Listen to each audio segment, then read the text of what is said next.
தக்காளி காய்ச்சல் எனப்படும் நோய் 12 வயதுக்குட்பட்ட குழந்தைகளை அதிகம் தாக்குவதாக நிபுணர்கள் எச்சரிக்கின்றனர். முதலில் தொண்டை வலியை உருவாக்கி ஓரிரு நாட்களில் காய்ச்சலாக மாறும் தக்காளி காய்ச்சல் கோடையில் பரவும் என்றும், சிவப்பு கொப்பளங்கள், நீரிழப்பு, வாந்தியை ஏற்படுத்தும் என்றும் மருத்துவர்கள் தெரிவிக்கின்றனர். ஒரு வாரத்தில் நோய் தானாக சரியானாலும் உடல் சோர்வை உண்டாக்கும் என்பதால் இந்த நோயின் அறிகுறிகள் தெரிந்தால் உடனடி சிகிச்சை பெற வேண்டும். பாதிக்கப்பட்டவர்களுடன் நேரடி தொடர்பு வைத்துக் கொள்ளக்கூடாது என்றும் எச்சரிக்கின்றனர்.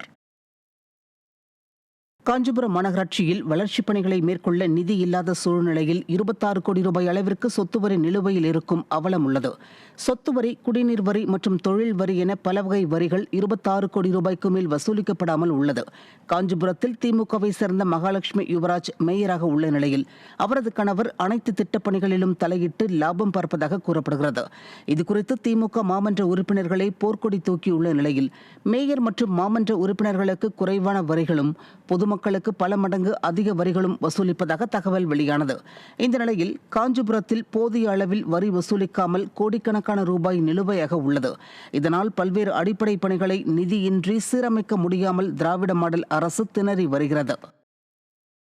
சென்னை காசிமேட்டில் பணம் செலுத்தும் கருவி பழுதடைந்துள்ளதால் மீன்பிடி படகு டீசலுக்கு டிஜிட்டல் முறையில் பணம் செலுத்துவதில் சிக்கல் ஏற்பட்டுள்ளது. காசிமேடு மீன்பிடி துறைமுகத்தில் மீனவர்கள் டீசல் வாங்க செல்லக்கூடிய தமிழ்நாடு மீன் வளர்ச்சிக் கழகத்தில் கடந்த ஒரு மாதத்திற்கு மேலாக ஸ்வைப்பிங் மிஷின் பழுதாகி உள்ளது. இதனால் மீனவர்கள் டீசல் பிடிக்க செல்லும் போது மீனவர்களின் வங்கிக் கணக்கு பரிவர்த்தனைகளை கொண்டு ATM, debit card, GPay, Google Pay போன்ற ஆன்லைன் பரிவர்த்தனைகளை மேற்கொள்ள முடியாமல் அவதியடைந்துள்ளனர்.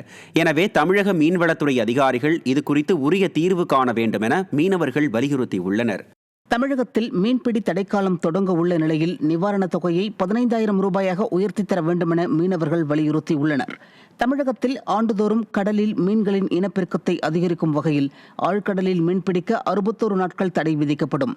அந்த வகையில் இந்த ஆண்டுக்கான மீன்பிடி தடைக்காலம் ஏப்ரல் 15ஆம் தேதி தொடங்கி ஜூன் 14ஆம் தேதி வரை அமலில் இருக்கும்.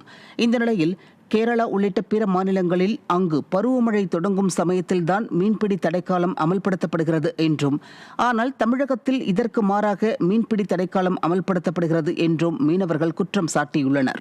எனவே இந்த மீன்பிடி தடைக்காலத்தை வடகிழக்கு பருவமழை காலமான அக்டோபர், நவம்பர், டிசம்பர் ஆகிய மாதங்களில் மாற்ற வேண்டும் என வலியுறுத்தியுள்ளனர்.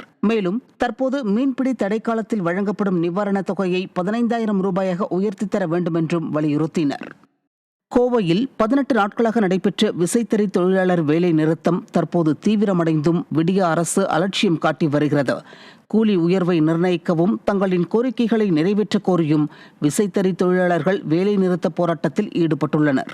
ஆனால் தொழிலாளர்களின் நலனில் சற்றும் அக்கறையற்ற ஸ்டாலின் அரசோ 3 லட்சத்திற்கும் மேற்பட்ட தொழிலாளர்கள் பாதிக்கப்பட்டுள்ளதையும், 540 கோடி ரூபாய் உற்பத்தி இழப்பு ஏற்பட்டுள்ளதையும், 13 கோடியே 50 லட்சம் மீட்டர் துணி உற்பத்தி பாதிக்கப்பட்டுள்ளதையும் கருத்தில் கொள்ளாமல் கும்பகர்ண தூக்கத்தில் ஆழ்ந்துள்ளது.